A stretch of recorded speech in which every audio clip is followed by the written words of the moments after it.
handsomest leading man, and beautiful Julie Laverne as well. Captain Blossom, Captain Annie's floating show. Thrills and laughter, concert after, everybody's sure to go. Captain Blossom, Captain Annie's floating show. Thrills and laughter, concert after, get younger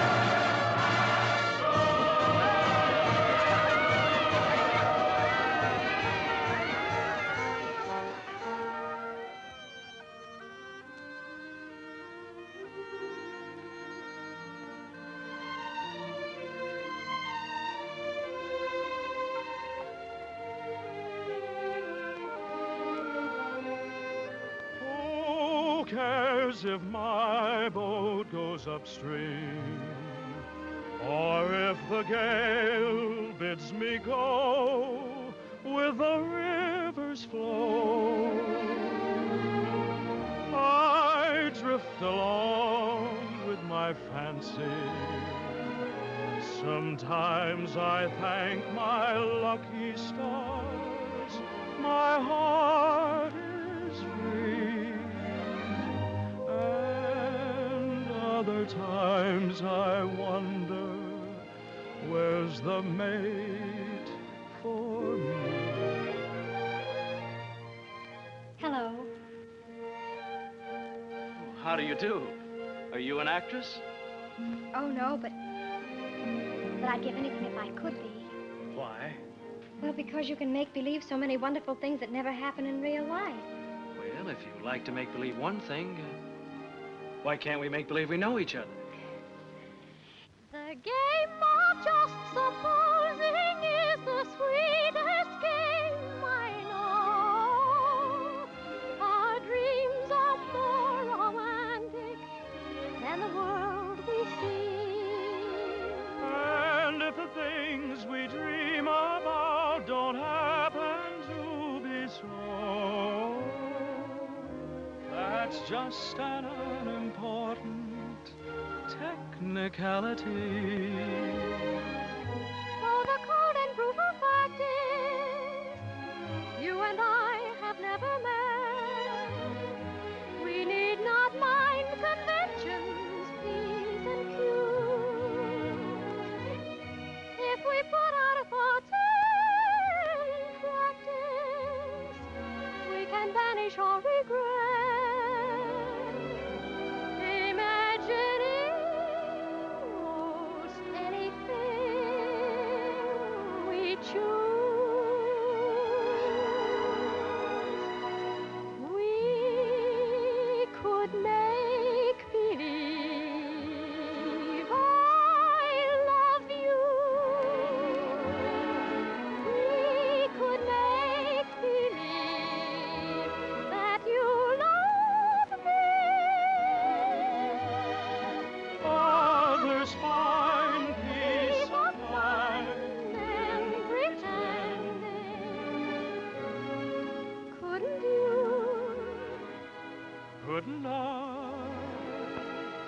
Couldn't we make believe our lips are blending in a phantom kiss, or two or three? Might as well make believe I love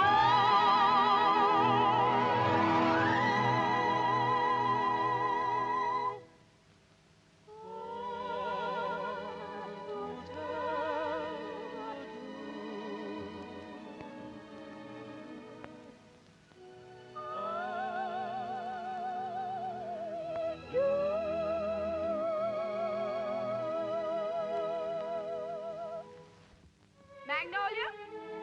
Yes, Mother. Goodbye. I hope I see you again.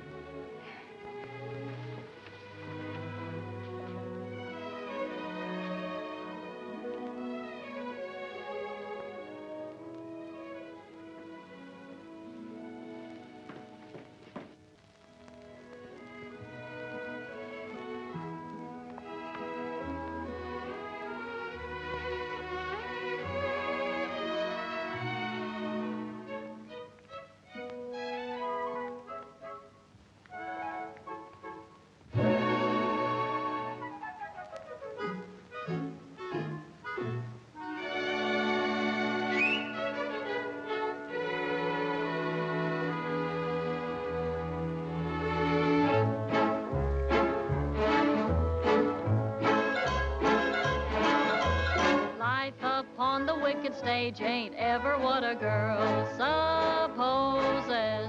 Stage door Johnnies aren't raging over you with gems and roses. When you let a feller hold your hand, which means an extra beer or sandwich, everybody whispers, ain't her life a whirl? Though you're warned against a ruining your reputation, when you played around the one-night trade around the great big nation, wild old men who give you jewels and sables only live in Aesop's fables. Life upon the wicked stage ain't nothing for a girl. Though we listen to you moan and grieve, you must pardon us if we do not believe you. There is no doubt you're crazy about your awful stage. Life upon the wicked stage ain't never what a girl supposes. Stage door Johnnies aren't raging over you with gems and roses. If some gentleman would talk with reason, I would cancel all next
swell show, Mr. Kern. Well, thank you, Joe. Where to? The Waldorf, Mr. Kern? What was that, Joe? That big shindig you're throwing for you. It's down at the Waldorf, ain't it, Mr. Kern? Yes. But first I'd like to stop off at the house of an old friend. Yes, sir. Just for a moment, Joe. Turn right at the next crossing. It's not very far. I'm looking for an old brownstone house. It was the home of a very great and good friend. Tonight during the show, I couldn't seem to get him off my mind. Yes, sir, Mr. And I'd like to be alone for a few minutes, Joe, before we go down to the Waldorf and face that crowd. Oh, I get you. It's like a minute of silence, something like that, huh? Yes, Joe, something like that. Here, stop here, Joe. Here at the corner? In front of that radio shop. Oh, there it is. See? You mean that lodging house sandwiched in there? Mm-hmm. Well, of course, it didn't have that room to let sign in the window then.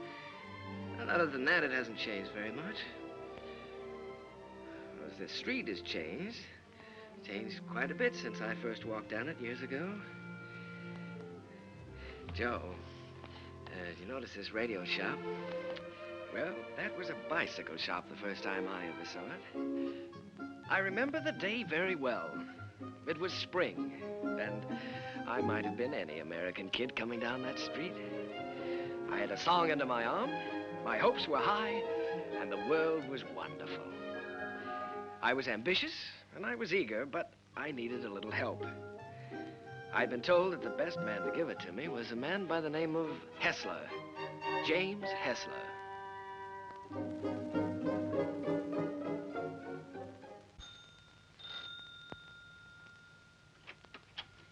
Come in.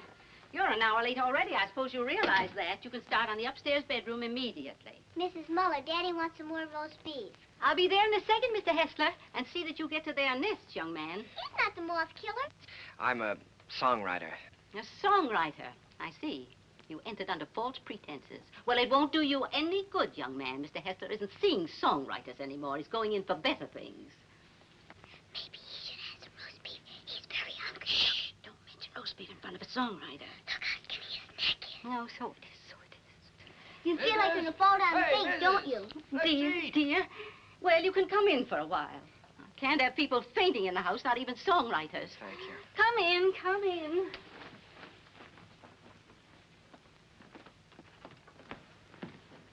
Daddy, he's starving to death. Mr. Hessler, Mr. Max... Yes, I know. Mr. Max Dreyfus of the Harms Company sent you. Written a little tune. He thinks it has possibilities if it's properly arranged. I'm to help you arrange it. Look how skinny his neck is, Daddy. Why, he said that, He told you that I was the greatest arranger in America, and I should give you a few lessons, huh? Oh, my friend, he's right. There's only one catch. I've given up arranging. I'm through dressing up silly little tunes for girl shows and beer halls. I'm going to write some real music for a change. Oh, here, Mrs. Set it down here. The trouble with you songwriters is all you ever think about is making money. Here, sit down, have some roast beef. Oh, well, no, thank you. Go ahead, sit down. No, you never think of doing anything big, anything worthwhile, like Brahms or Puccini. No, don't sit down there, please. It's Mrs. Hessler's place, rest her soul. We always keep it set for her. Oh, I'm sorry. Yeah, sit down here. No, all you fellas want to do is write sugary little tunes and make a lot of money. Did you ever hear Beethoven's Eroica? Or Mozart's Jupiter? Didn't they do something to you? Great heavens, doesn't genius touch you fellas at all? Daddy's a genius. Yes, Daddy's a genius. No, my friend, in 3 weeks I'm going to England where I can work, where I can have some peace and quiet. No mushy little melodies to be fancied up for public consumption. I'm going to write a symphony. Daddy's going to write an opera just for me. Here, go ahead, eat up. Maybe it'll give you some gumption. Well, I'm terribly sorry, Mr. Hessler. I had a big lunch with Mr. Dreyfus just before I left. It was roast beef, too. Yeah, well, Oh, what's the matter? Just because you're not hungry, you don't have to go, do you? Have some brandy with me. Help me celebrate my liberation from mediocrity. Mrs., get a couple of liqueur glasses, will you? Sally, will you show the gentleman into the parlor? I'm going upstairs and see if I can find that bottle of Napoleon. Have you a song in there? Mm-hmm. I'm taking piano lessons. Daddy wants me to be an opera singer when I grow up. Why don't you write an opera? Well, Sally, I'm afraid I only write the silly little tunes. You know, the ones your father doesn't like. Let me see if I can play your song. Do you mind? Oh, I wish you would. It's very easy. Here.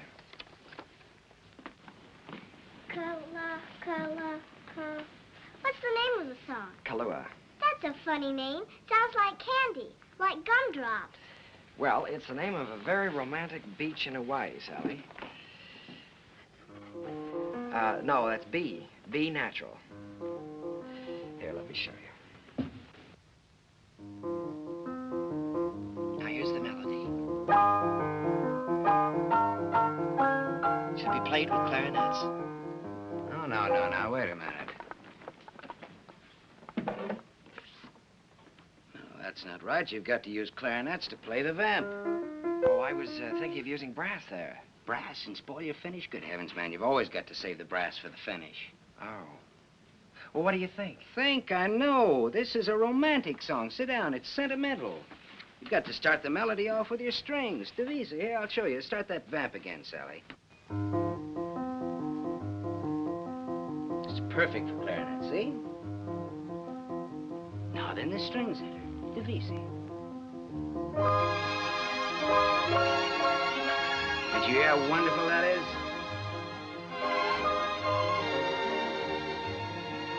Now then add trombones, muted trombones.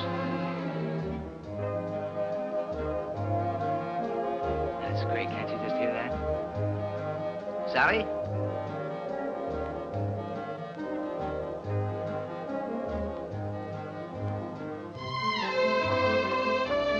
No, wait a minute.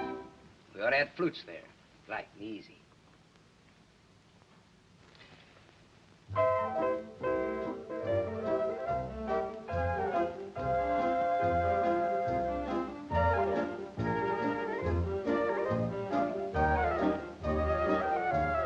Now then add your brass.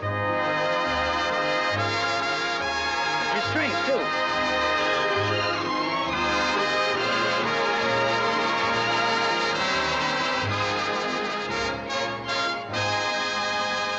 Yeah, you see? Isn't that easy? It's a good song, too. It's very good.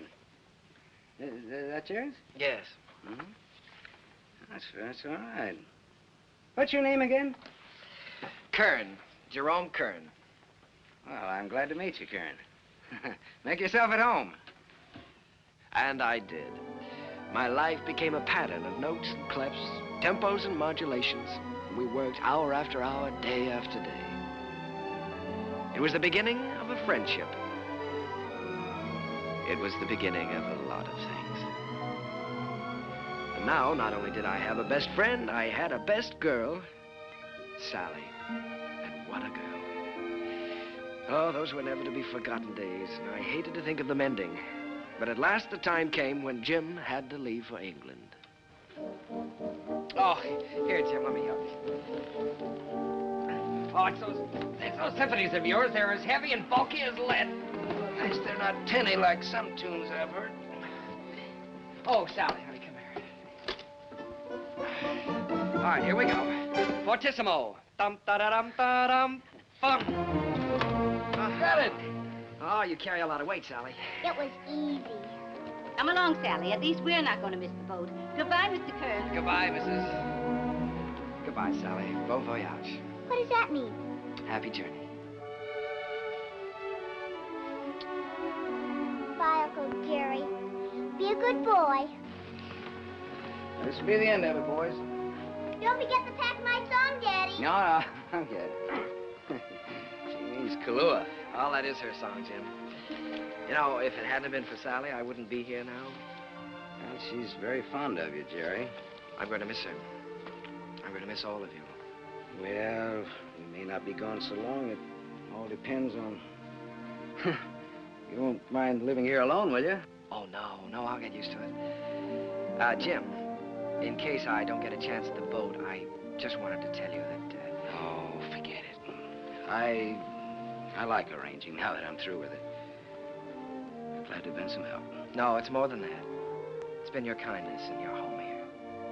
Look, Jerry, I just want you to write some good music, some real music. That's all the thanks I want. Don't waste your time fussing with those wheezy little tunes. Think big. Try to be somebody. I will, Jim. I'll try to be as big as I can. Yeah, good. That's fine. Well, we better be on our way. Oh, good heavens, Sally's song. You know, I'm so tickled that she remembered that. Remembered? It's your song, Jerry. She couldn't forget it.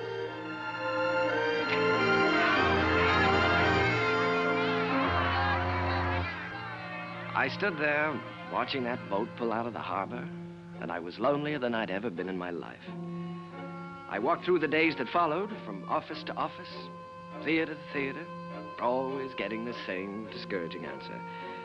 The big hits were all English or European, and the local talent just didn't seem to have a chance. Broadway was closed to an American. From 23rd Street to Times Square, they were all playing Follow the Leader. And the leader was Charles Frohman. The moment.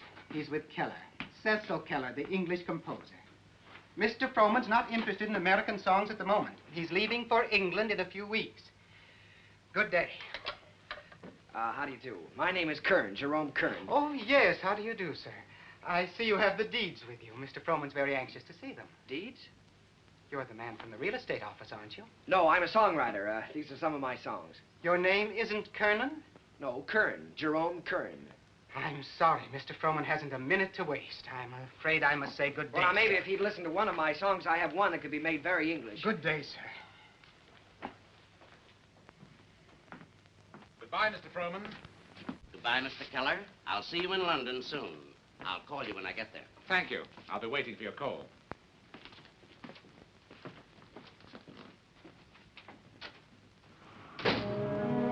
I made up my mind that I was going to try to write music with an English accent. So I sailed for London. I wish I could say with flags flying and my courage high. But the sea and I and the boat didn't get along too well together. I was mighty glad to see land again.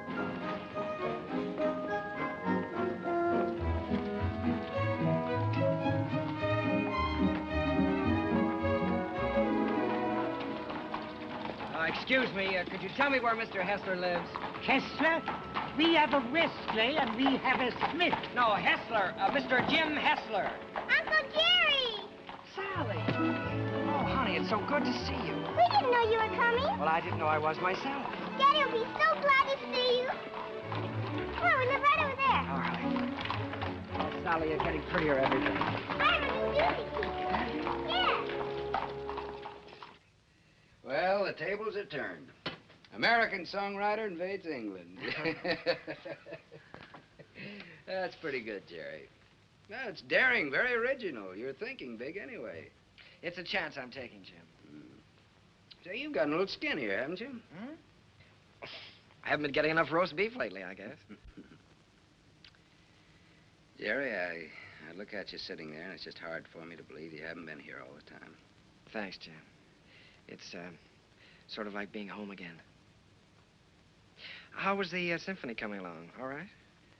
Oh, well, yes, I'm still in the note-making stages. Of course, I always believe in making plenty of notes. It's kind of like planting seed. One day they start to grow, and then, before you know it, lo and behold, your symphony's all written. Uh-huh. Simple and easy, hmm? Not as difficult as writing those silly little tunes. Well, no, it's the quiet here that does it, Jerry. Peace in this place is just so thick that you can float on it. It's a rustic pastoral... Wait a minute, now, answer that telephone.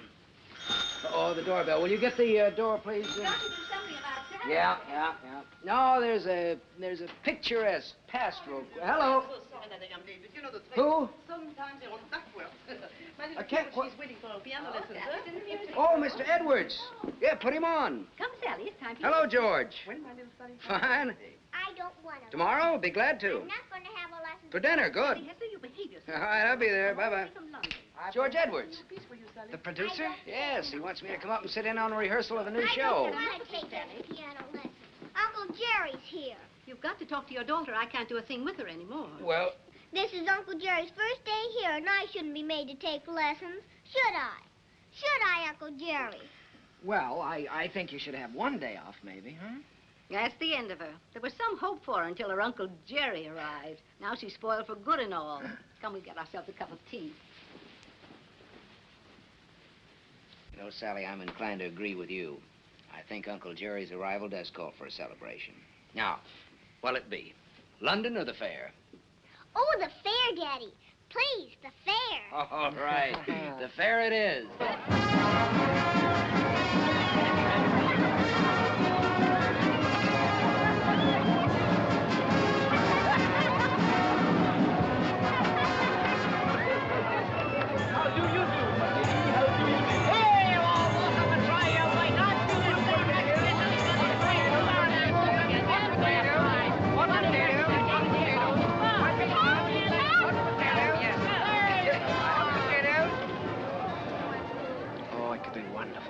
Could be wonderful. Oh, no, Jerry. I don't want Sally to go up in the swings. Not till she's a little older. The whole stage full of swings and a boy and girl in each swing and all of them singing. Oh, you mean for a production number? Yeah. Yeah, that's not a bad idea. They could swing from the stage right out over the audience and back again. Make a good production number. What song would you use with it? Spoon with Me? Be perfect. Spoon with Me? That sounds fine. Suppose I take that up to George Edwards. For the Gaiety? Sure. I'm gonna have dinner with him tomorrow night. Oh, Jim.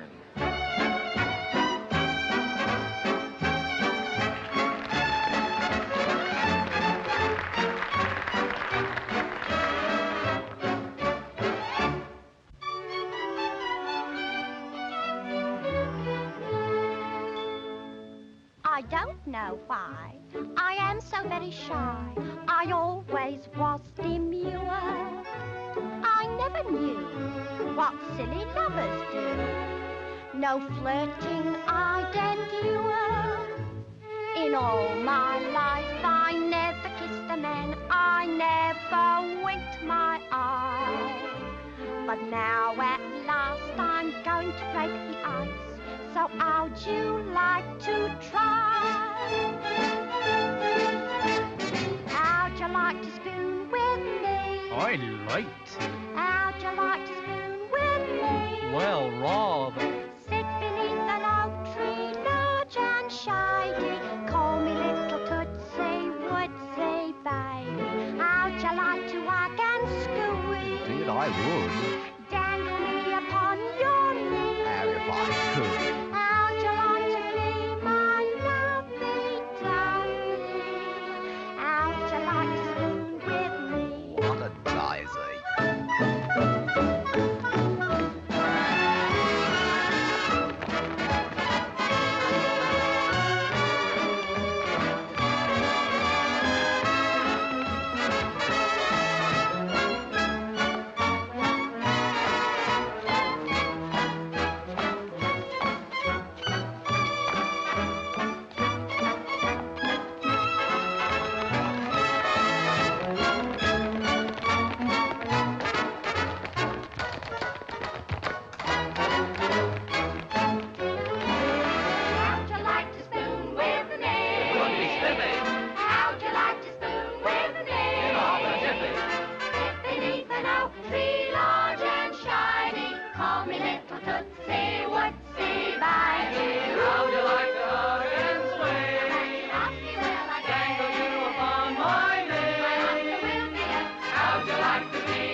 How'd you like to spoon with me? Rather.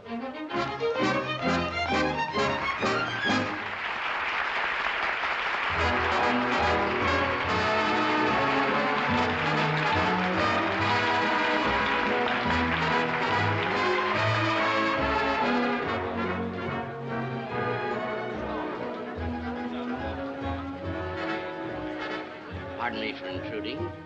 You've been pointed out to me as the composer of that delightful number with the swings in it. My name is Froman, Charles Froman. Mr. Kern, I want to congratulate you. Froman? I'm sorry, sir. It isn't my number. My name isn't Kern. There's Mr. Kern, sir, down the bar bit. That gentleman there, Why, he can't be the composer. It's him, sir, sipping sherry. And a very nice gentleman he is, too, sir, for a musician. Mr. Frohman, I have something here which I know you'd like. It's a beautiful number with parasols, with all sorts of parasols.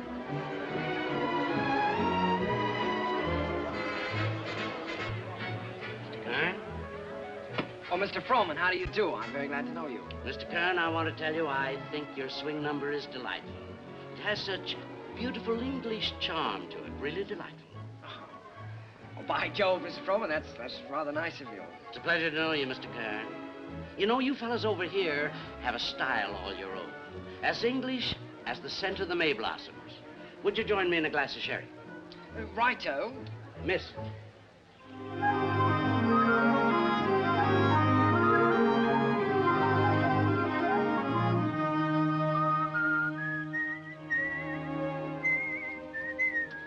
believe I'd give that one up if I were you. One song at the Gaiety, I think you can afford to take a rest.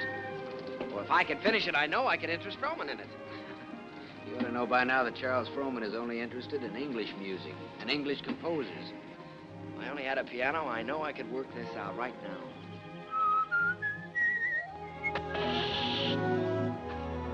Flat. Well, it looks like you do have a little work to do. That town we passed wasn't very far back, was it? No, not very. Well, let me take your bike, and I'll go back and see if I can borrow a repair kit. No, I think I'd better go. I can talk with the natives better than you can. Well, let me do it. I can use my accent on them. That's just what I was afraid of. No, you wait here and whistle yourself a little tune till I come back. Make sure you can find this place again. I'll find it.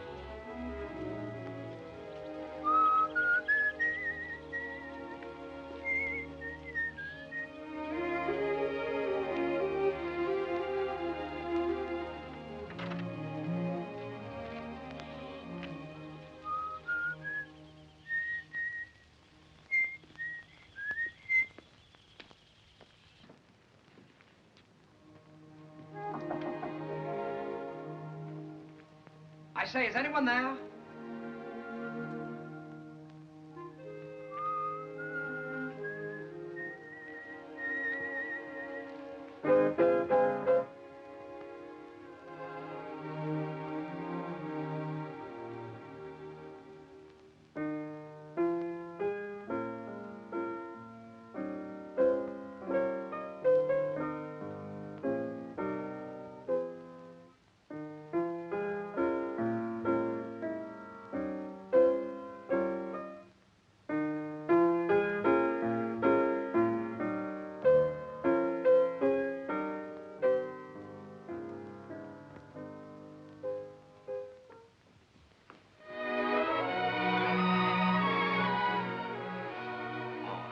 How do you do?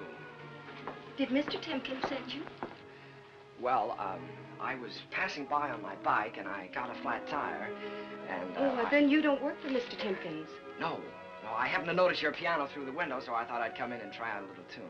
I see. For a minute, I thought you were the piano tuner. No. Well, I'd better go before the owners... What do you do here? Gardening? A little. Oh. Well, I don't know whether anybody's told you, but for a working girl, you're very pretty. Thank you. You're an American, aren't you? Yes. Yes, I'm a songwriter. As a matter of fact, that song I was playing as you came in was mine. Did you like it? Oh, what? You wrote it yourself? Sure. Oh, I write lots of songs. Maybe you've heard this one.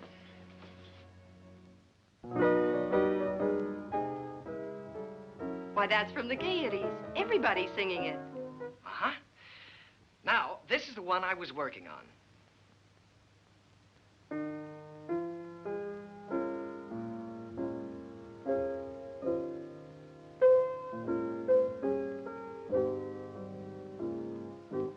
That I'm going to try to place for the Gaiety, too. Of course. I would if I were you. Don't you believe I wrote these songs? Tell me, when you compose, do you always break into people's houses to borrow their pianos? No. All right, I'll tell you what I'll do. If I place this with the Gaiety, I'll send you tickets and you can come and see for yourself. Will you? I'll tell you when I get the tickets. I beg your pardon, miss, but your mother would like to speak to you. She's in the upstairs sitting room. Thank you, Katie. I'll be right up. Well, I'm terribly sorry. But I still wrote those songs. And I'll still be waiting for the tickets. Will you? Wonderful. I won't forget.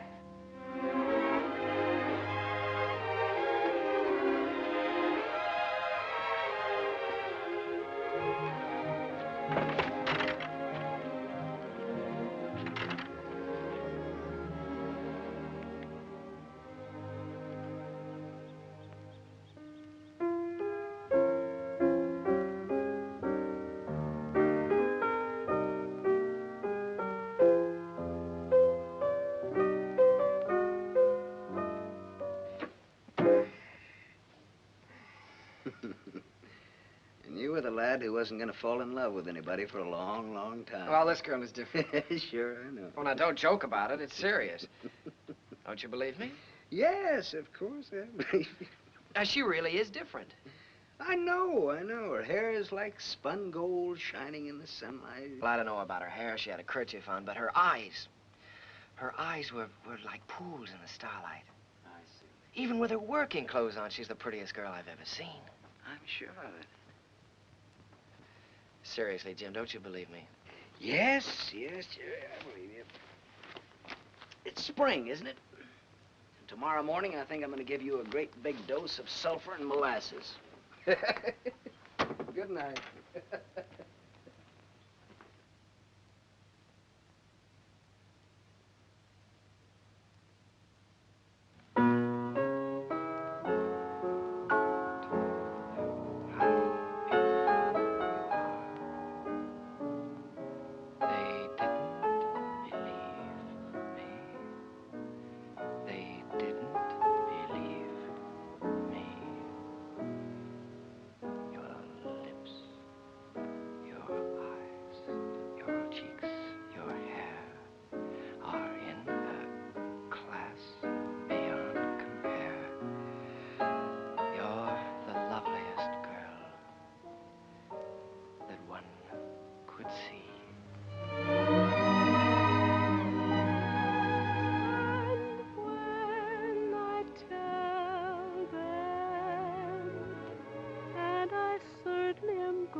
Noticed.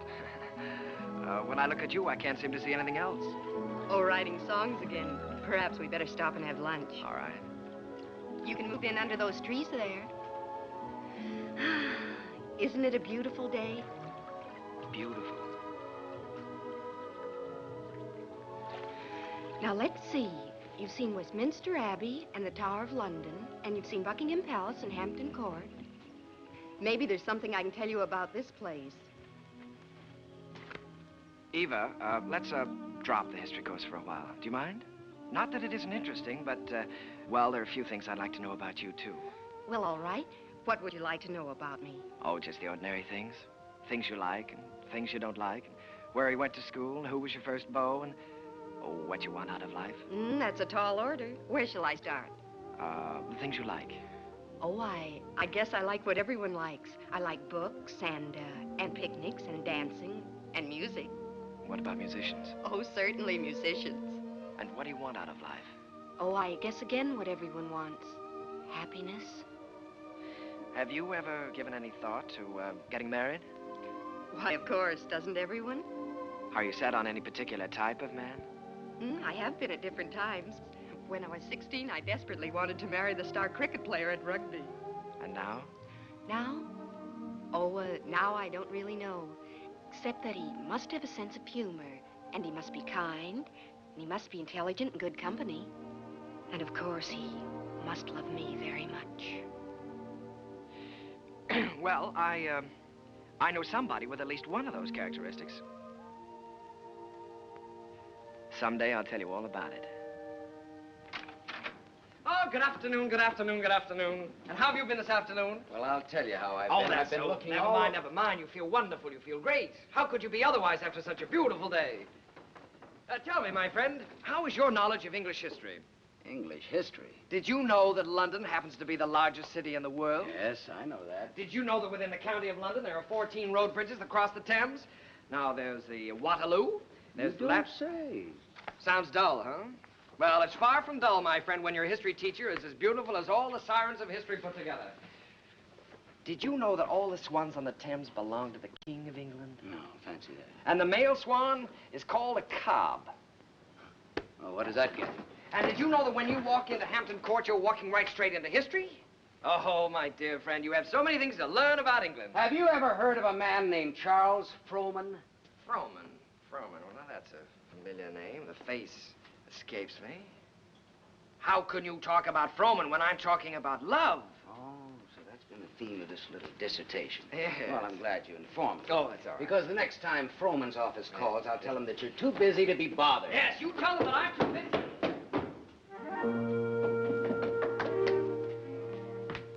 Did you say the next time Frohman's office calls? That's what I said. They've been calling you all day. But why should I bore you with such trivial details? Well, what do they want? No, no, dear friend, you return to your archives. Why think of the future when the past is so glorious? Oh, come on, now quit clowning. What happened? Nothing, nothing. Frohman just wants you to write 4 songs for his new show. If, of course, you can spare the time. Well, why didn't you tell me about it? Why didn't I tell you about it? Well, come on, let's get going. There's no time. We've got to do that on the ship. On the what? On the ship. We're sailing with Charles Frohman tomorrow. We have to start rehearsal in 6 weeks in New York. Oh, Jim, Oh, no. Look, Jerry, this is the chance you've been waiting for. Well, you certainly are full of surprises. I thought you'd be up in the clouds. I feel like I've just been yanked out of the clouds.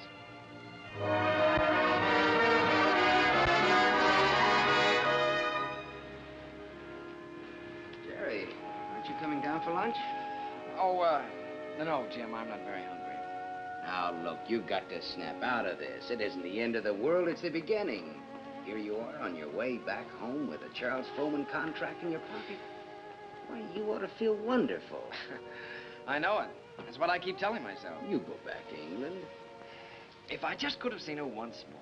Jerry, it was all we could do to catch the boat. You couldn't help that. You talked to her on the phone. On the phone? What can you say on the phone? Hello, it's nice seeing you. Take care of yourself. Oh, Jim, there were so many things that I wanted to say to her. Now, look, Jerry, you've got to think about your career. Things are just starting for you. Yeah? You can say that over and over again, and you know what happens? What? Nothing. Jim, you know, for the first time in my life, I'm lonely. Here I am on a ship full of people, and with you, and I might as well be on a desert island all by myself. Did you ever feel this way?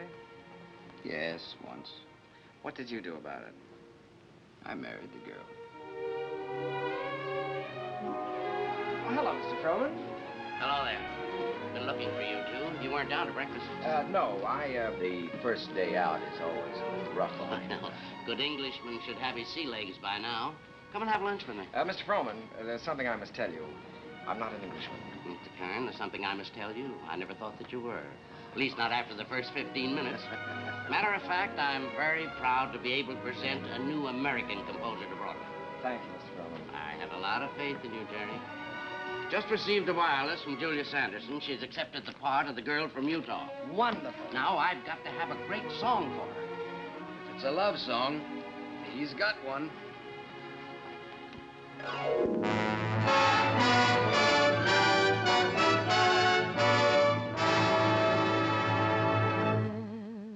When I told them how wonderful you are, they didn't believe me.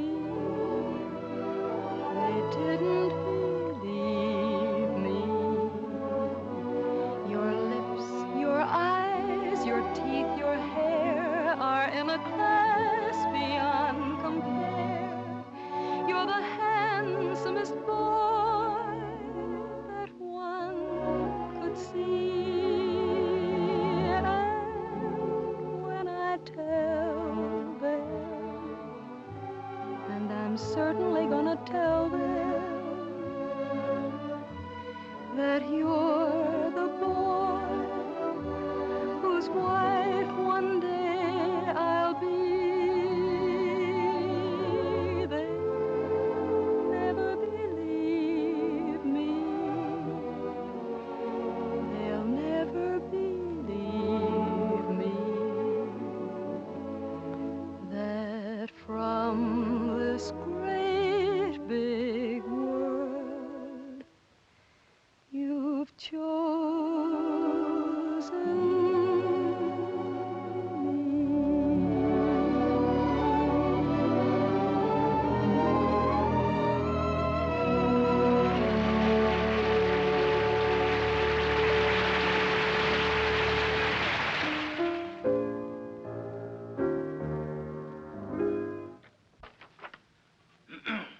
Here. I've got the Clouds number worked out pretty well now, huh? I never realized that writing a complete score was such a job before. Well, one good all-night session like this does wonders. We could use another week. We weren't 3 weeks late already. Oh, I hope he likes it, Tim. Rowan, he'd be crazy about it. He hasn't gone out and bought himself another show while he's been waiting. Good morning. Sally, what are you doing up? I'm gonna have my breakfast. Right. It isn't morning already. No, it can't be. Sally, you'll be late for school. I'm coming. Say, Jim, don't you think I better call Froman's secretary and get an appointment? Yeah, you better call him at home. It's a little early. Good morning.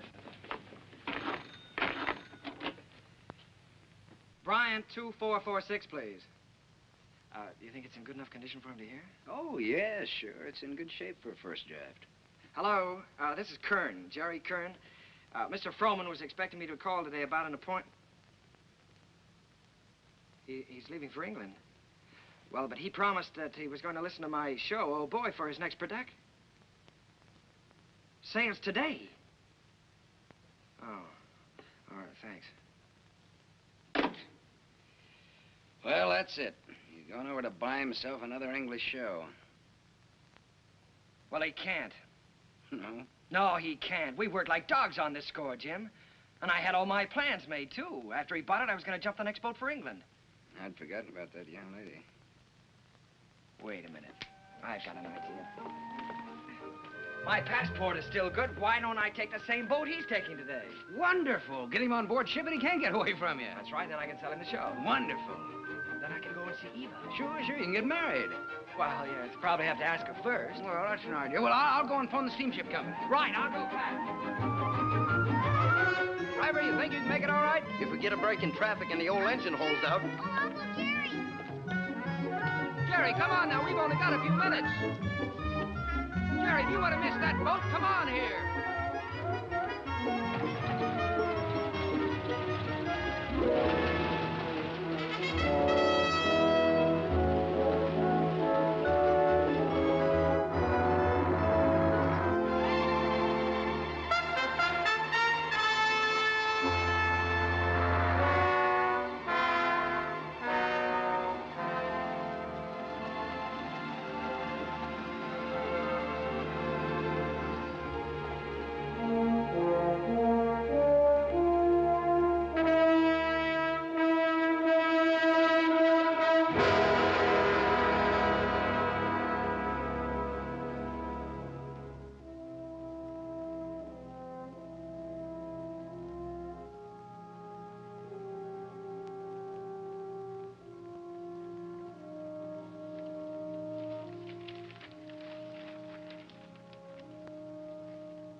Charles Froman. It's like watching an era crumble in front of him. The theater's gonna miss him. Yeah? You were very lucky to miss that boat, Jerry. Seen Max around? Oh, hello, Jim. Victor? No, I think he went over to Comstock and Elliott's. What a terrible tragedy. Yes, it's unbelievable. Jerry and I were just talking. Jerry, you know Victor Herbert, don't you? This is Jerry Kern, Victor. How do you do, Jerry? It's a great honor to meet you, Mr. Herbert. Charlie Froman spoke of you quite often. He had great hopes for you. Well, he was very kind. He liked you. But more important, he respected you. And it's easy to see why. You've got a song to sing. Thank you, Mr. Herbert. Look down at that city, Jerry. It's made up of millions of people. And music has played a part in all their lives. Lullabies, love songs, hymns, anthems. Must be pretty wonderful, Mr. Herbert, to realize that people you don't even know and never will know are singing your songs, and all of them asking for more of the Victor Herbert music. It makes me feel grateful, Jerry, and very humble. One of these days, you'll find out yourself how it feels. What is it my publishers call me? The Dean of American Music. Well, I think you're going to be the next dean. One thing I must admit, you've got a better figure for it. Oh, thank you. Keep writing, boy. Don't let anything stop you. Good night. Good night, Mr. Herbert. Night, Victor. Good night, Jim. Good evening, Mr. Herbert. It's a deal, gentlemen. Congratulations. Comstock and Elliott are going to produce Oh Boy. Max just sent me over with the check. What's the matter? Aren't you fellas happy? Yeah, we're happy. Thanks. Turn out those lights again, will you, Ed?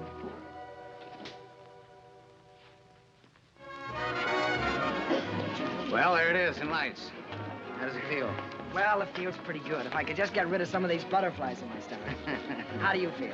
Well, I've got a little butterfly trouble myself. I suppose you think we're standing in front of the theater on 39th and Broadway. No, what do you take me for? This isn't 39th and Broadway. This is the top of the world. Pretty nice world, isn't it? Yeah, it's great.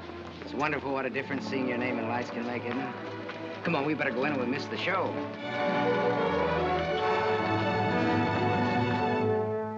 The rain comes a pitter-patter, and I'd like to be safe in bed. Skies are weeping while the world is sleeping, trouble heaping on our head. It is vain to remain and chatter, and to wait for a clearer sky. Helter-skelter, I must fly for shelter till the clouds roll by.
Claus, that's for you. Don't wake me up. Don't anybody wake me up.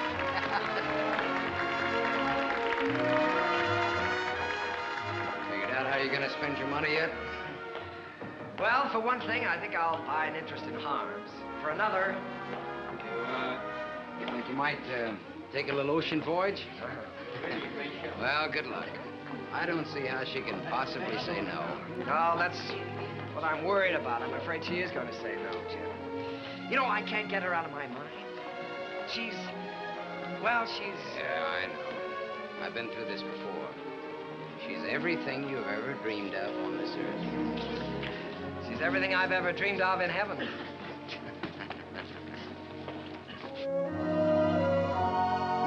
Oh, Jerry, let's stop here, shall we? All right.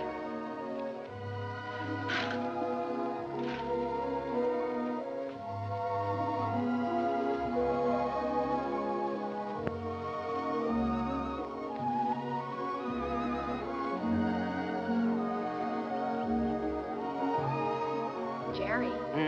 You know, you didn't write very often. Well, my letters weren't very interesting, Eva, so I tore them up. As a matter of fact, you didn't write very often yourself. A lady doesn't correspond with a gentleman, unless it's a reason other than a personal one. Oh, well, now, doesn't that sound a little silly to you? No, it sounds altogether fitting and proper. Oh. You want to fight? A lady doesn't fight. Well, what does a lady do? Oh, you're impossible. Well, you're right. If I were you, I'd have nothing to do with me. In fact, if I were you, when I ask you to marry me, I'd say no. Just on the grounds that a lady never says yes. Now, see here. Are you going to ask me to marry you? Might, with a little encouragement. A lady doesn't... In my country, if a lady wants to be asked, she has to be encouraging. In my country... In your country? What in your country? Well, there are proper ways to go about such things in every country. Oh. Well, then let me put it this way. From the very first moment I saw you, when you walked in from the garden, I knew that out of all the women in the world, I'd finally found the right one, the only one.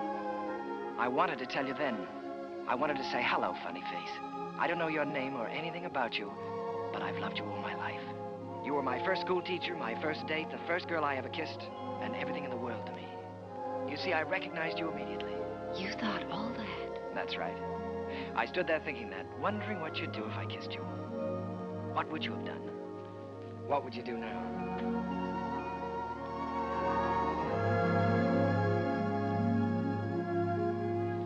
Will you marry me, Eva? Thank you so much. I'd love to. Hello, Mrs. Kern. Hello, my darling.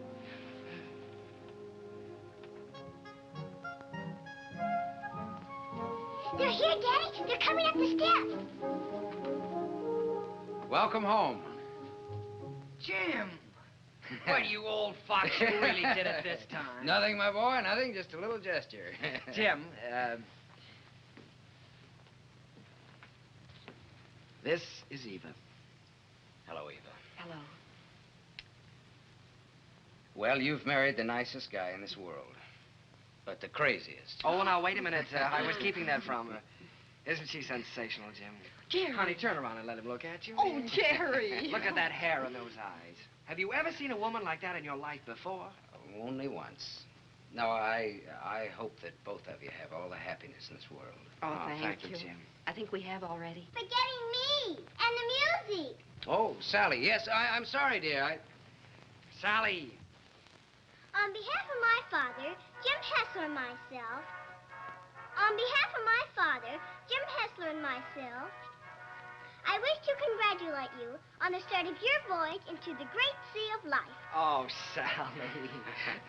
Well, on behalf of my wife and myself, I thank you very much.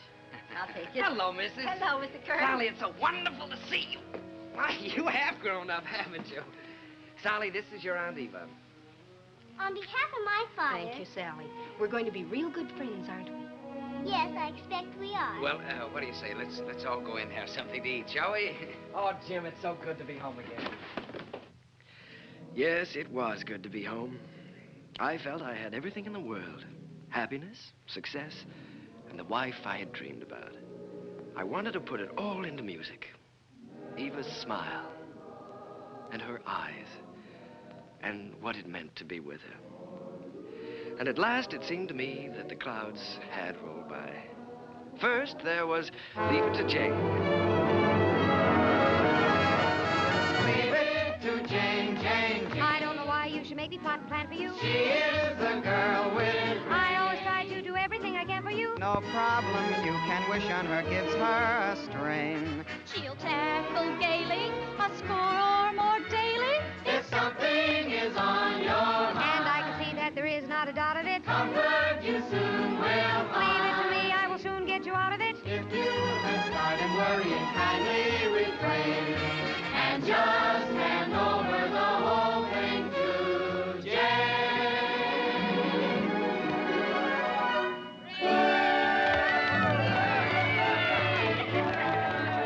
Well, Jane, why don't you tell us how you do it? Yes, come on, Jane, tell us. Oh, well, it's really very simple. I just study up on the famous women of history. You mean like Lucretia Borgia? Well, no, not exactly. Listen. In days of old, beside the Nile, a famous queen there dwelt. Her clothes were few, but full of style, her figure slim and svelte. On every man that wandered by, she pulled the Theta Barai. And everyone observed with awe that her work was swift, but never raw. I'd be like Cleopatra if I could have my way. Each man she met, she wed and kissed, and she dozens on her waiting list. I wish that I had lived there beside the pyramid. For a girl today don't get the scope that Cleopatra did.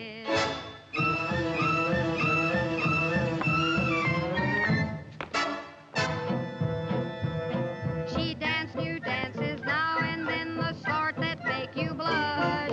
Each time she did them, scores of men got injured in the rush. They'd stand there gaping in a line and watch her agitate her spine. It simply used to knock them flat when she went like this and then like that. At dancing, Cleopatra was always on the spot.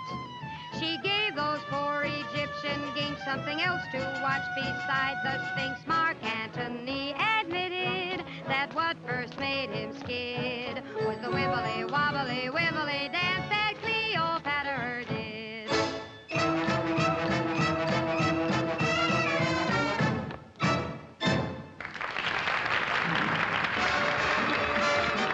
Leave it to Jane, Jane, Jane.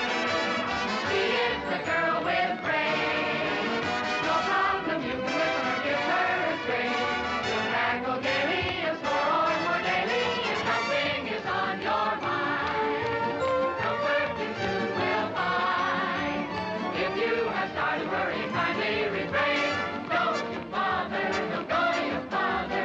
Leave it to Jane, Jane, Jane, Jane, Jane. Turn the whole thing over to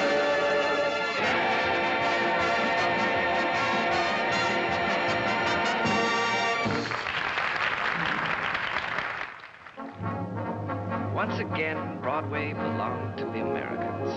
To George M. Cohan, Irving Berlin, George Gershwin, Vincent Youmans, Buddy DeSilva. I was working in mighty great company.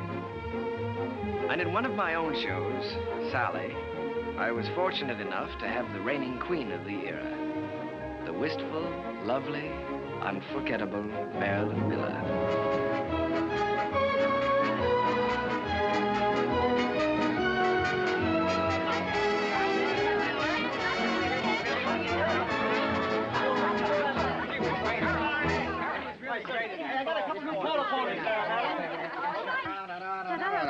All right, Larry, thank you. Hazel, my dress. I have it right here. We're going to have to hurry. How's it going? Oh, my goodness. I was never so nervous in my life to see me trip. Oh, you are nice. More flowers from Mr. Ziegfeld. Oh, how wonderful. Lovely. Says the first act was a dream, signed Flo. Wish it said the second act. Don't worry about the second act. Second's better than the first. No. Thank you. Hazel, is everything ready for the quick change? Everything's ready in the stage dressing room. All right. Thank you. Hazel, have you got everything? Yes, everything's here. All right, let's go. Good luck, Miss Miller. Thank you. Good luck, Larry. Oh, Miss Miller. There's a lunch. Keep it up, Marilyn. Keep your fingers crossed, Danny. You bet. Oh, here you are, Miss Miller. Everything is ready. Here you are, Miss Miller. I got it nice and warm for you. Put it right here. You got everything?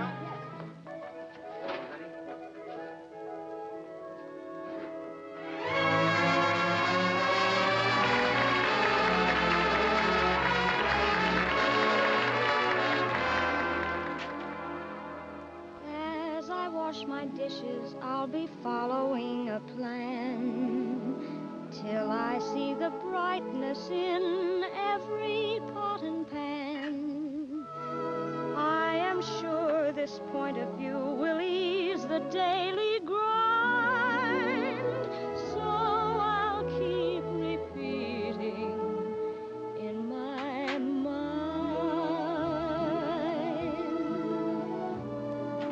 Look for the silver lining whene'er a cloud appears in the blue.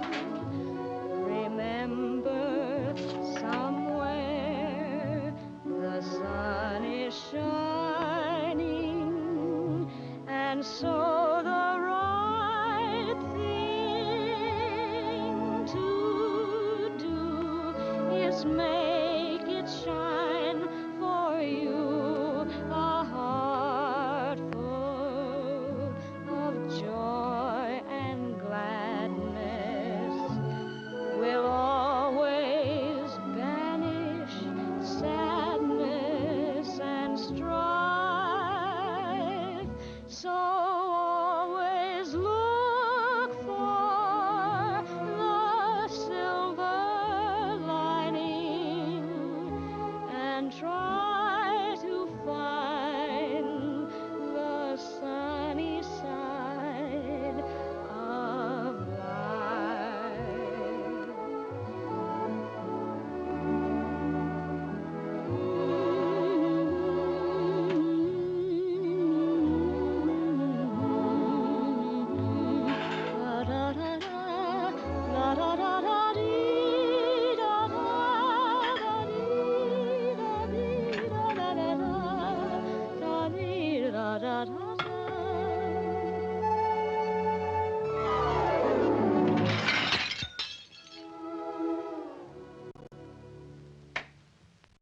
So always look for the silver lining and try to find the sunny side of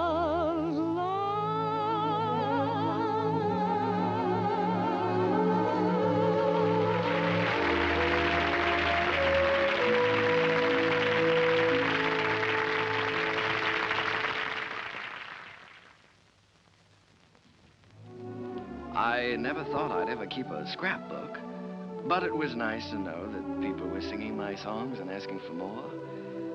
Night Boat, Good Morning Dearie, the Ziegfeld Follies. Curtains went up, curtains came down, and I think I got to look a little more like a musician. Eva grew lovelier with every passing year. Our life was rich and full and very satisfying. And Jim and I, well, we grew a little grayer, a little more settled, perhaps. He was still working on his symphony, or so he said.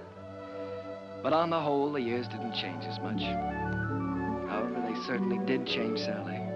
She was quite a young lady now. She'd been away at school. In fact, many schools. Well, Sally. Hello. Darling. Well, Sally, I thought you were at school. Well, I was. Oh. What happened this time? I just can't stand that school anymore, Uncle Jerry. I've left, and I'm not going back. What does your father say about that? Well, he hasn't said anything yet. He doesn't exactly know. You see, I just left there this morning, and I came right out here to talk to you. Oh, Uncle Jerry, I had to leave. I hated it so much I couldn't eat or sleep or anything. This is the third school you've left now, isn't it, Sally? Yes. Well, now, it seems to me that you ought to be able to make a go of one of them. Oh, I just don't seem to fit in very well. The kids all seem so... Oh, I don't know. All they're interested in are parties and clothes.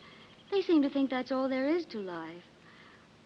Oh, Uncle Jerry, I wish you'd talk to Dad for me. He'll listen to you. Well, Sally, you know your father isn't well. Then I ought to be home where I can take care of him. You ought to be at school completing your education. You want to make something of your life, don't you? Oh, I've had an education, and now I want to get down to something serious. Oh, Uncle Jerry, you did promise you'd help me get a start in the theater. I said I'd help you when you were ready. Your father wants you to complete your schooling first, Sally, and he's the boss. Oh, Uncle Jerry, Dad's forgotten what it's like to be young and feel like this, but you haven't. You haven't forgotten what it's like to stand on Broadway and look up at the lights and think, someday I'll see my name up there. You remember that feeling, don't you, Uncle Jerry? Yes, Sally, I've got to admit it, I do. Well, then that's more important than school or anything else in the world, isn't it? Isn't it, Uncle Jerry?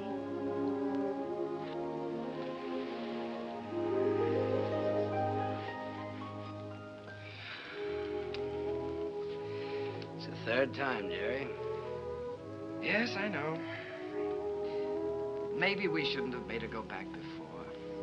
After all, if she hates it so much... Oh, Jerry, you can't keep on running away from things all your life.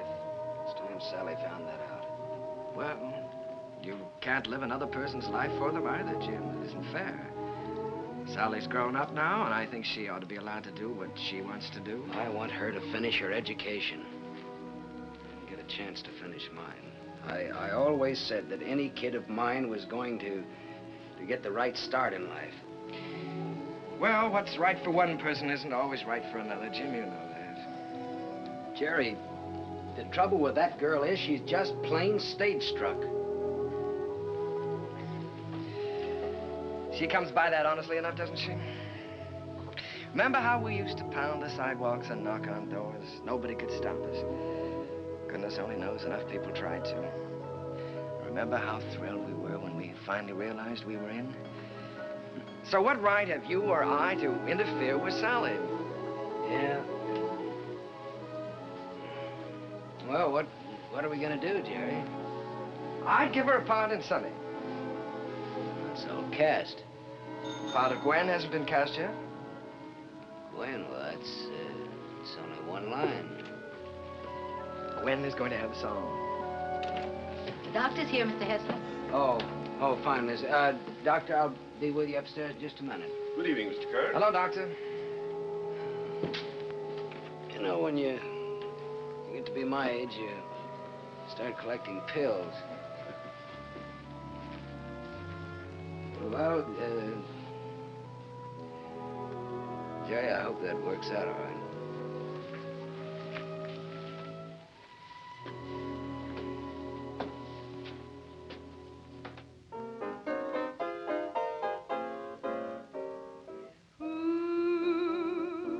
Stole my heart away, who makes me dream all day, dreams I know can never be true, seems as though I'll ever be blue.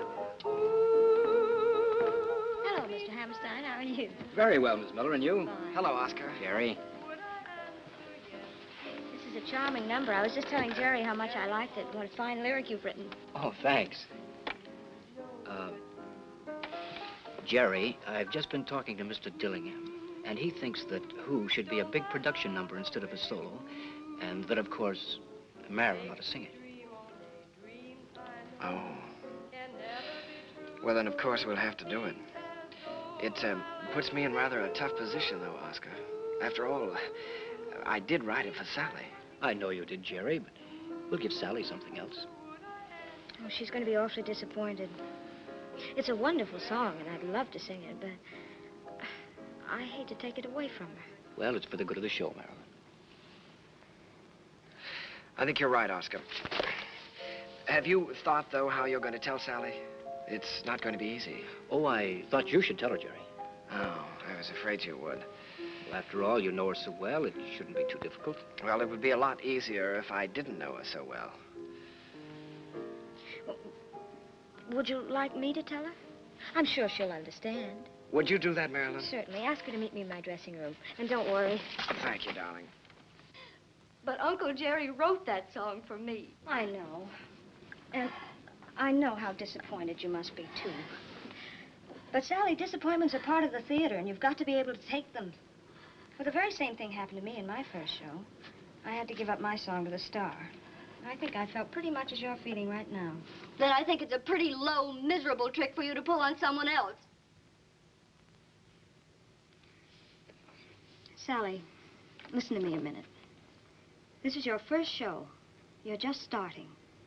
Now, there are going to be a good many songs and a good many shows for you. It may be difficult for you to understand now, but one day you'll realize you've got to give and take, whether you like it or not. I'll never take a song away from anyone else, especially if it's their first real chance. Oh, Sally, please don't put this on a personal basis. I don't want to take the song away from you. Then why are you doing it? Mr. Dillingham thinks it's best for the show. And what's best for the show is more important than what I want or you want or any personal feelings involved. Don't you see that, Sally? Yes, I see it all right. You're trying to take my song away from me, and you aren't going to get away with it. Uncle Jerry wrote that song for me, and I'm going to sing it. I don't care whether you are the star. You're not going to take it away from me. Sally. She can't have my song, Uncle Jerry. Don't let her talk you into it. I don't care what happens. She can't have my song. I'm sorry, Jerry.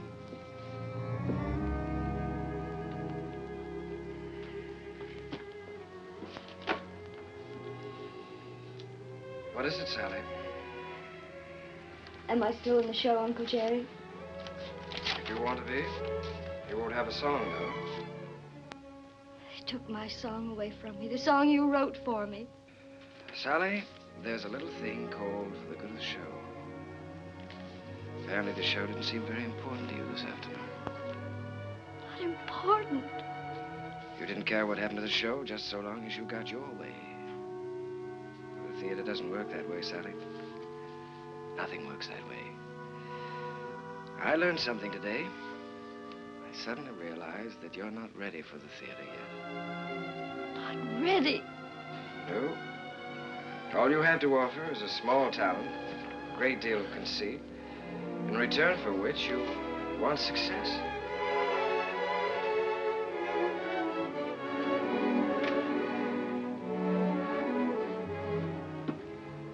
Sally,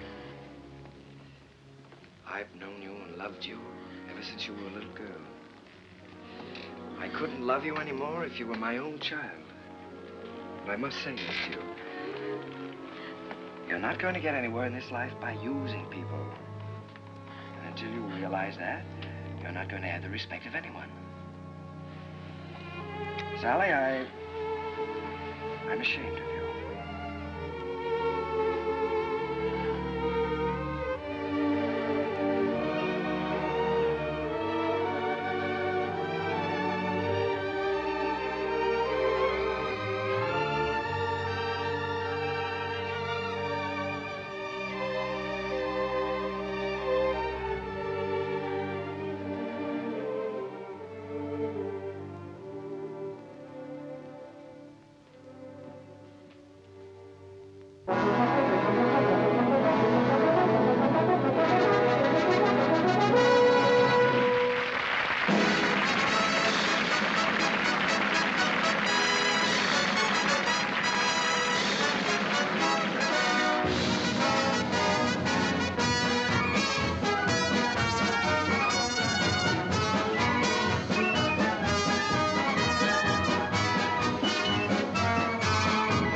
sailing on by.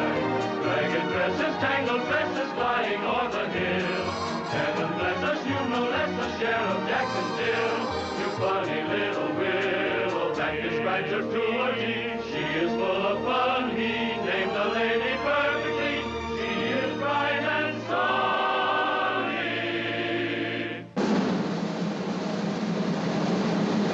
Never comb your hair, sonny. Leave the breezes there, sonny. Let your stockings fall down for shocking. The sound is all that you do. Smiling all the while, tomboy. Where'd you get your smile from, boy? Little sunny girl, be my honey girl, sunny.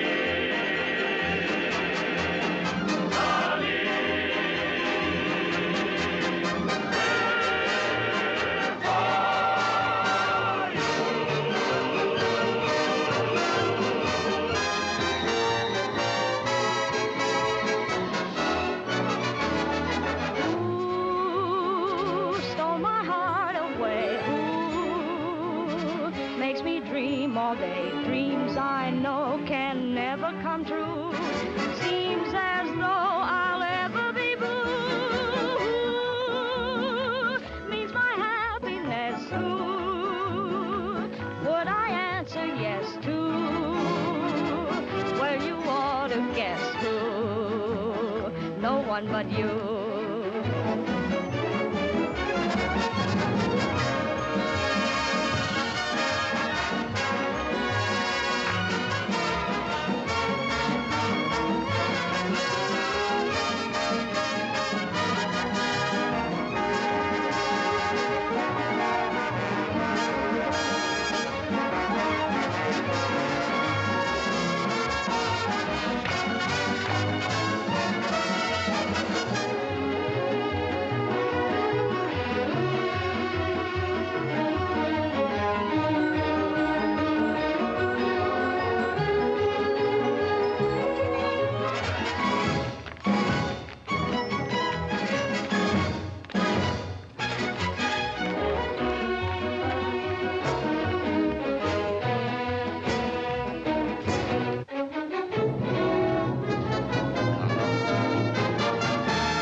Hello? Yes, Miss Mullen. Did you send for the doctor? Is Sally there? Oh. Well, you be sure he stays in bed, Miss Mullen. I'll be right over.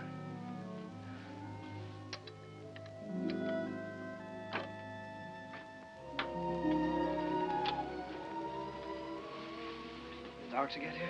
He's upstairs in Mr. Hessler's room.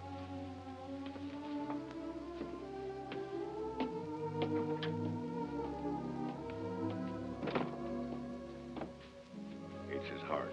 I wouldn't stay very long. Mr. Hessler could use a little rest.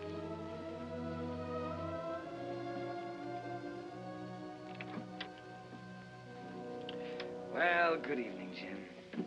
Oh, Jerry. We missed you at the theater tonight. How are you? Sally's gone, Jerry. Yes, I know. Mrs. Muller told me. She didn't come down for dinner, so went up to her room.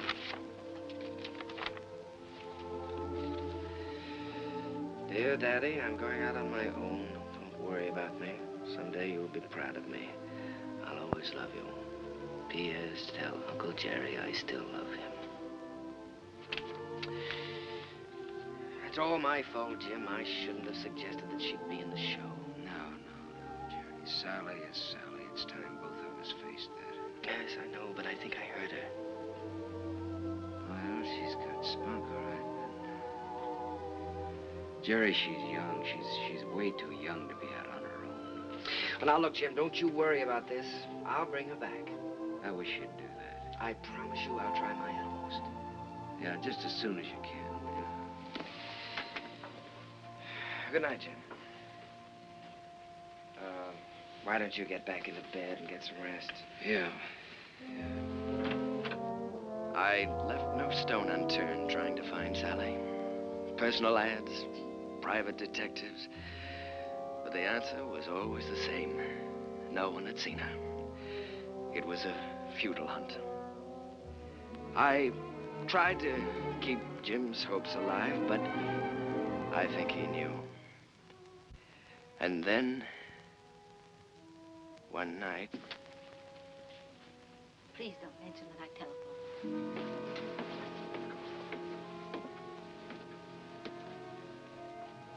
I think, Mr. Kern, you'd better go up right away. He's been asking for you.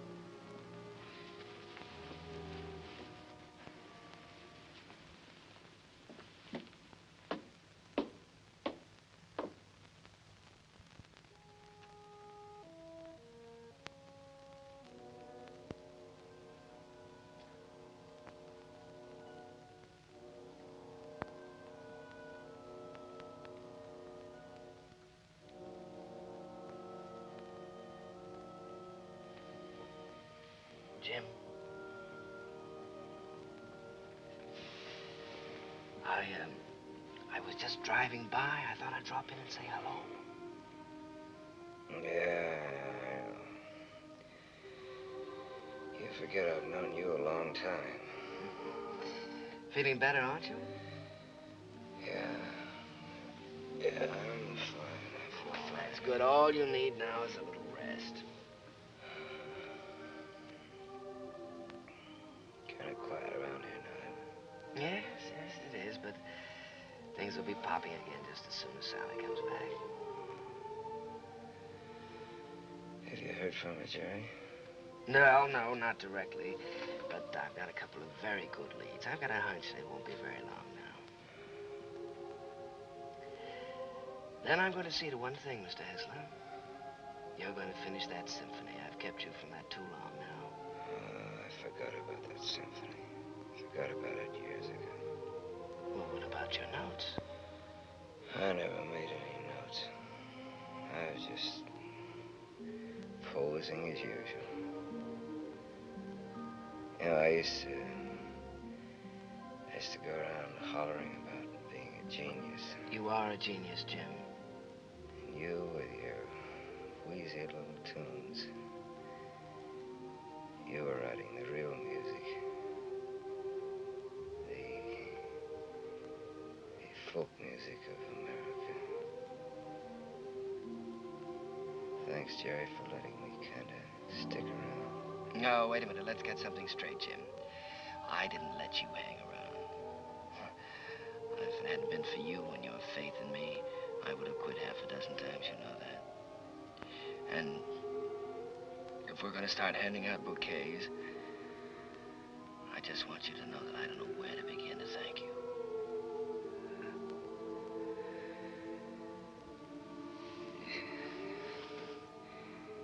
You're a great man, Jerry. It's been a privilege getting in on that music. It's been a lot of fun with you. Now, let's not talk that way, Jim. In a couple of weeks, you'll be back at that piano screaming for more and more brass.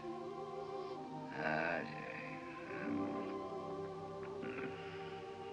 This looks like the time for strings. Jerry, if I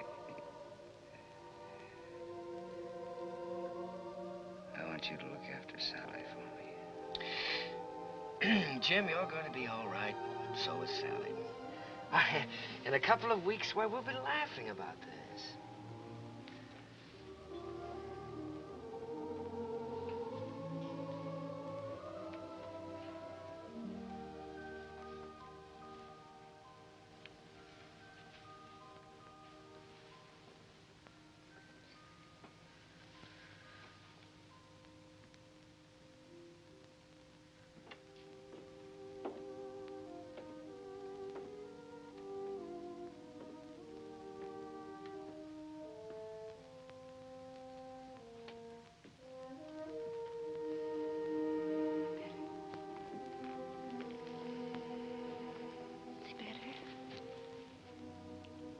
Perhaps if I made some coffee.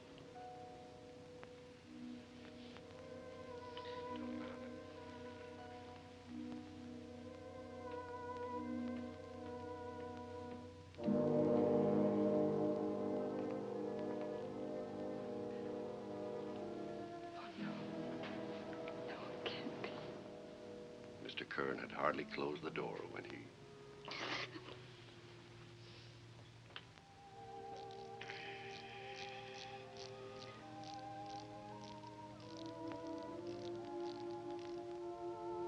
I was completely lost, completely helpless. Jim was gone, and I had failed him, was still failing him. I'd lost a world with Jim's passing, and everywhere I walked with ghosts, reliving lost hours, pacing a world of memories. I couldn't even think in terms of music. I began to feel that I might never write again.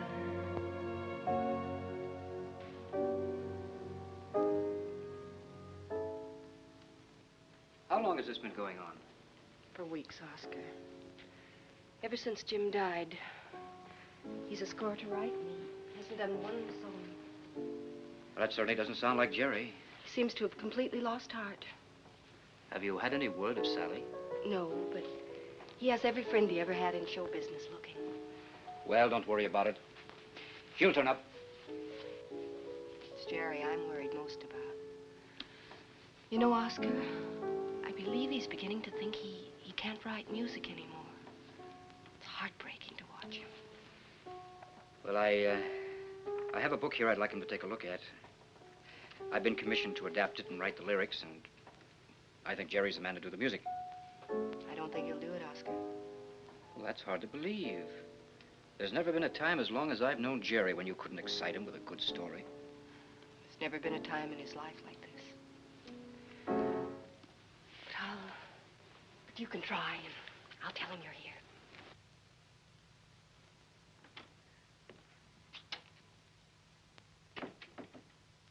Hello.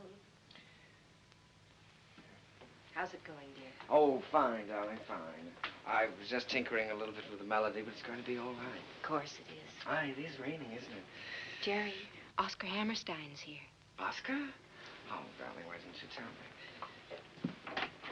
Oscar, come in. Hello, Jerry. My goodness, it's good to see you. Won't you sit down? Sit down. Thanks, Jerry. Well, what's new? I'll tell you what brought me out here, Jerry. I came across a novel that I think's going to make a great show. Now, if you'll do the music, I'd like to do the book. Oscar, I'd love to. I really would, but, I have so many commitments right now that I don't think it wouldn't be fair to you or anyone concerned. Suppose I leave the book with you and you glance through it when you have time. Oh, it's no use, Oscar. Well, I'll leave it anyhow. See you next week. Won't you stay for dinner? I'd certainly like to, but I have to get back to town. Bye, Eve. I'll see you to the door, Oscar. Bye. Bye.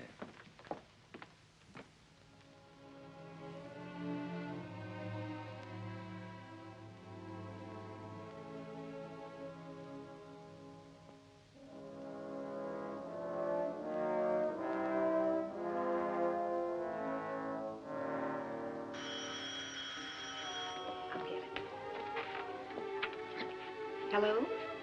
This is Mrs. Kern. Oh, just a moment, Mr. Kelly. Jerry, it's Arthur Kelly. He's got news of Sally. Hello, Arthur. Yeah. Oh, that's wonderful. In Memphis? What was the name of that club again? Club Elite all this week. Yes, well, I'll get right on it. Thank you very much, Helen. Sally is singing at the Club Elite in Memphis all this week. Oh, that's wonderful. Shall I pack a bag for you? Yes, darling, you do that now. I'll call and make reservations.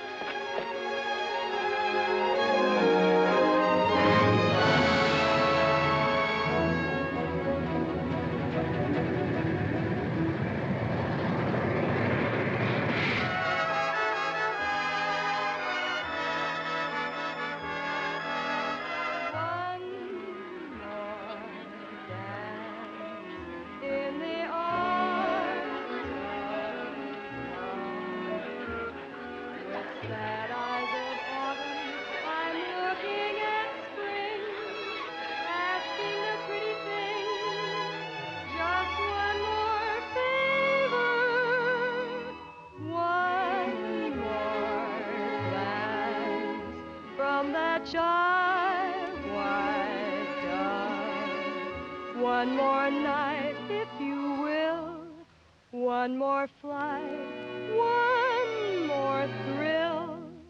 One more dance, if you will, with me.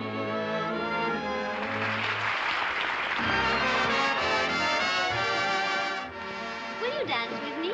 Oh, no, thank you. No. Go ahead and dance with us, No, Charlie. thank you. Go ahead. Charlie. Will you dance with me? I sure will, baby. What's this? Sit down.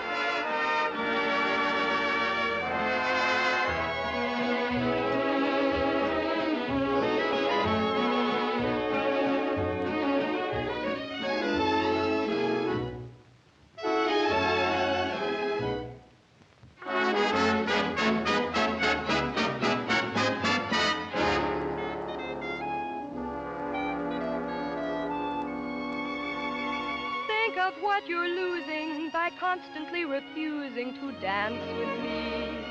You'd be the idol of France with me. And yet you stand there and shake your foolish head dramatically while I wait here so ecstatically. You just look and say emphatically, not this season, there's a reason. I won't dance, don't ask me. I won't dance, don't ask me. I won't dance, madame, with you. My heart won't let my feet do things they should do. You know what? You're lovely. So what? I'm lovely. But oh, what you do to me. I'm like an ocean wave that's bumped on the shore. I feel so absolutely stumped on the floor. When you dance, you're charming and you're gentle, especially when you do the continental. But this feeling isn't purely mental. For heaven rest us, not asbestos. And that's why I won't dance. Why should I? I won't dance. How could I? I won't dance. Merci beaucoup. I know that music leads the way to romance. So if I hold you in my arms, I won't dance.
Sally. Uncle Jerry.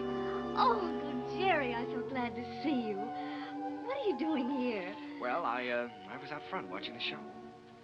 Did you see what we did to your number? Yes. I bet you'd like to show me. Not at all. As a matter of fact, I liked it. I wish that some of the people who think my music is highbrow could have seen it. I'm so excited, I don't know what to do. You look wonderful, Uncle Jerry. More handsome than ever. How's Aunt Eva? Oh, she's fine. But of course, she misses you. Oh, I miss her, too. I miss you both. Is she with you? You haven't told me yet what you're doing here. No, your Aunt Eva's in New York. And I'm here because somebody told me I could find you here. I've been looking for you for a long time now, Sally. Oh, Uncle Jerry, you shouldn't have bothered. I'm all right. Oh, I'm sure you are, but I promised your father I'd look after you. Sally, I want you to come back to New York with me. I can't, Uncle Jerry. I'd like to, but I can't. When I heard about my father, I never realized he was so ill, Uncle Jerry. You know I never would have left him. I know that, Sally. When I heard about him, it was as though someone had forced me to look into the mirror for the first time. I loved him very much, and I knew I'd broken his heart. I was spoiled and selfish, and I knew that I could never have any respect for myself again unless I did what I said I was going to do. So you see, I can't go back right now. I'm making my own way now, and I'm pretty good at it, too. Well, Sally, I just don't like the idea of you being here and all alone. This is just a stepping stone from where I've been to where I hope I'm going. I'm making $50 a week now because management thinks I'm worth $50. If I'm worth more, I'll get more. And if not, I'll have to find it out for myself. And Uncle Jerry, I'm not using anyone. 5 minutes, Miss Hester. Thank you, Jimmy. You understand, don't you, Uncle Jerry? Well, Sally, you know, darling, I'd give anything in the world if you'd let me help you. But I must say that I've never been quite so proud of anyone in my life as I am of you at this moment.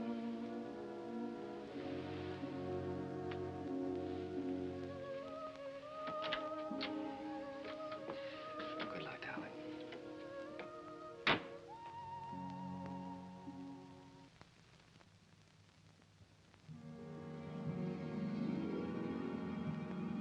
Gradually, I felt the old heartache misting away, and I was at peace. The promise I had made Jim had been fulfilled. Sally was going to be all right. I walked along the river that night, with the river wind in my face and the taste of it on my lips. And I stood there, listening. A sudden excitement thrilling through me. Listening to the song of a river that makes its way right through the heart of America. And the voice of that river was the laughter, the tears, the joys, the sorrows, and the hopes of all America's people. Well, Joe, that's my story. It's too bad Mr. Hessler couldn't have been there tonight, Mr. Kern. Oh, he was there, Joe. He'll always be a part of any music I ever write. Whatever happened to Miss Sally? Well, I don't know exactly.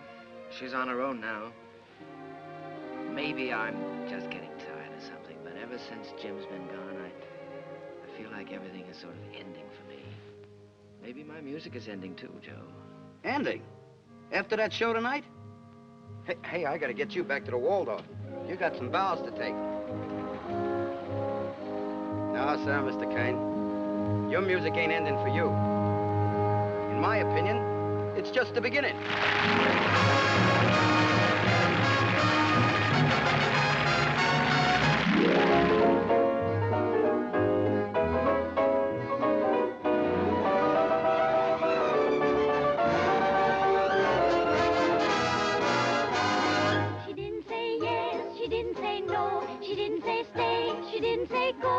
wasn't so sure that he'd be good.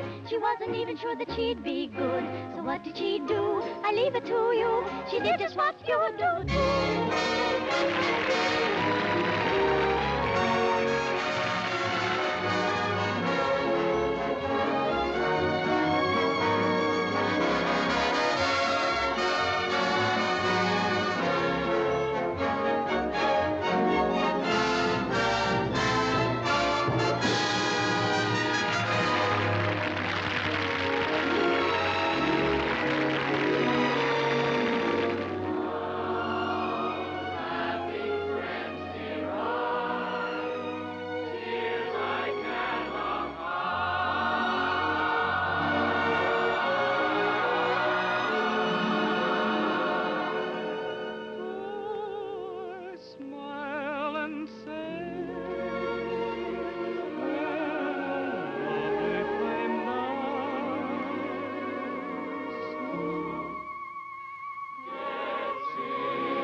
I heard the laughter of her heart in every street cafe.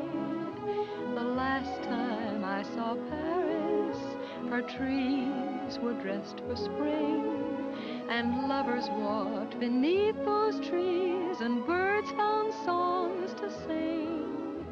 I dodged the same old taxi cabs that I had dodged for years. The chorus of their squeaky horns was music to my ears. The last time I saw Paris, her heart was warm and gay. No matter how they change her, I'll remember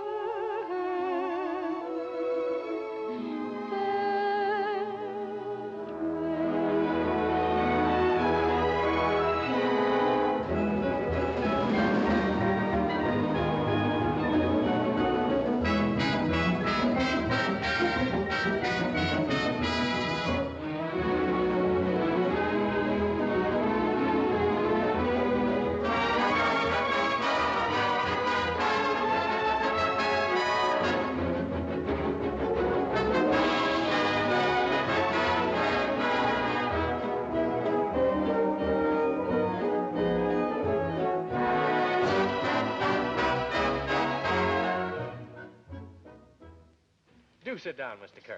Oh, you sure we won't be in the way? Oh, certainly not. Not at all. Well, I can't get over this, Mr. Artide. We certainly don't grow stages like this on Broadway. Darling, look at the size of that orchestra. Well, you have everything in the world to work with here. That's right, Mr. Kern. We've tried to give you the best of everything. Yes, that's so. What was the number you were going to do today? Well, we found an old song of yours that you did first in 1917, called The Land Where Good Songs Go. Oh, I'd almost forgotten about that one. We're using it as a frame for some of your other songs. What star is going to sing this? Well, Mr. Kern, as a matter of fact, we're trying out a newcomer. Oh, a newcomer. This girl did a test for us in New York, and it impressed us, so we flew her out here. She hasn't done much yet, but we have great hopes for her. Quiet! All right, girls, We're ready. Ready for a take. All right, let's try one. Places, please. Okay, Charlie. Hit the lights. Quiet. Okay, roll 'em. Action.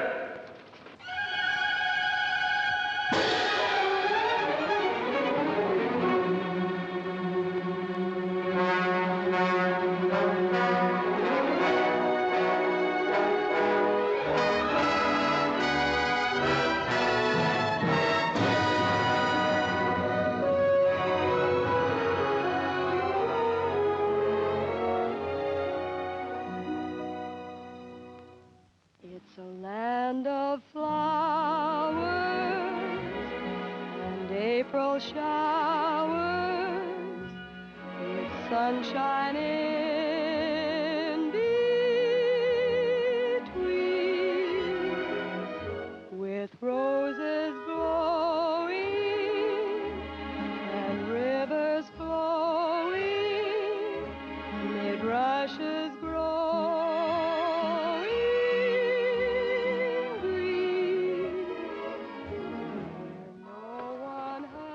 Like her, Mr. Kern?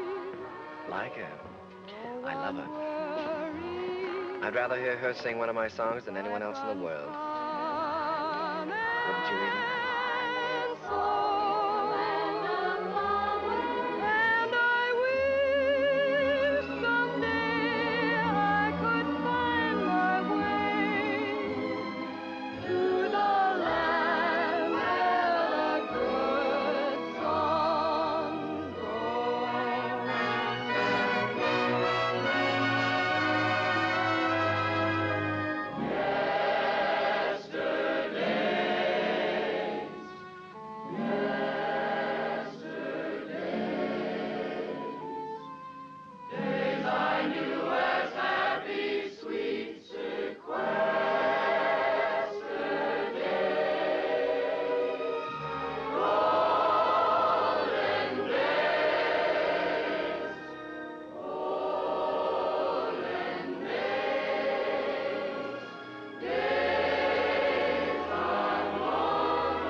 Why am I living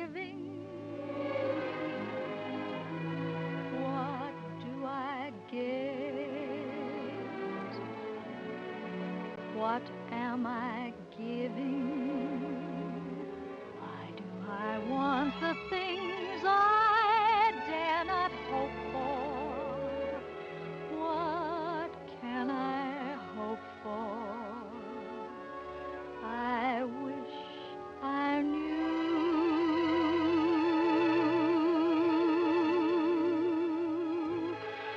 Why do I try to draw you near me? Why do I cry? You never hear me. I'm a poor fool, but what can I do?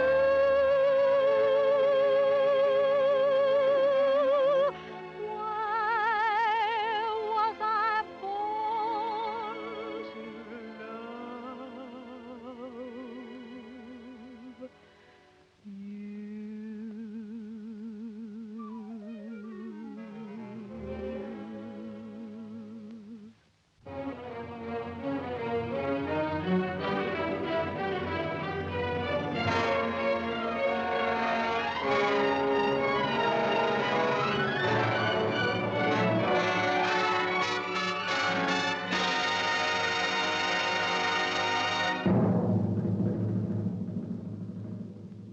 Old Man River, that old man River, he must know something, but he don't say nothing. He just keeps rolling. He keeps on rolling along.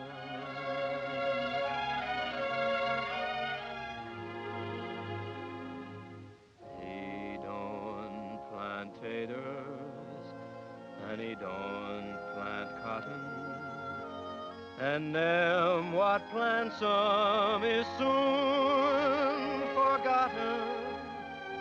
But Old Man River just keeps rolling along.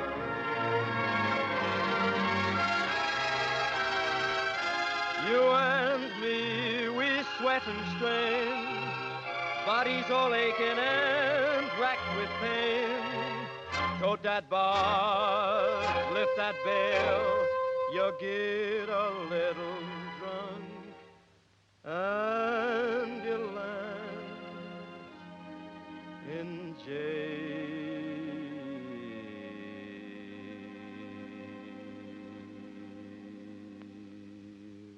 I get weary and so sick of trying. I'm tired of living, but I'm feeling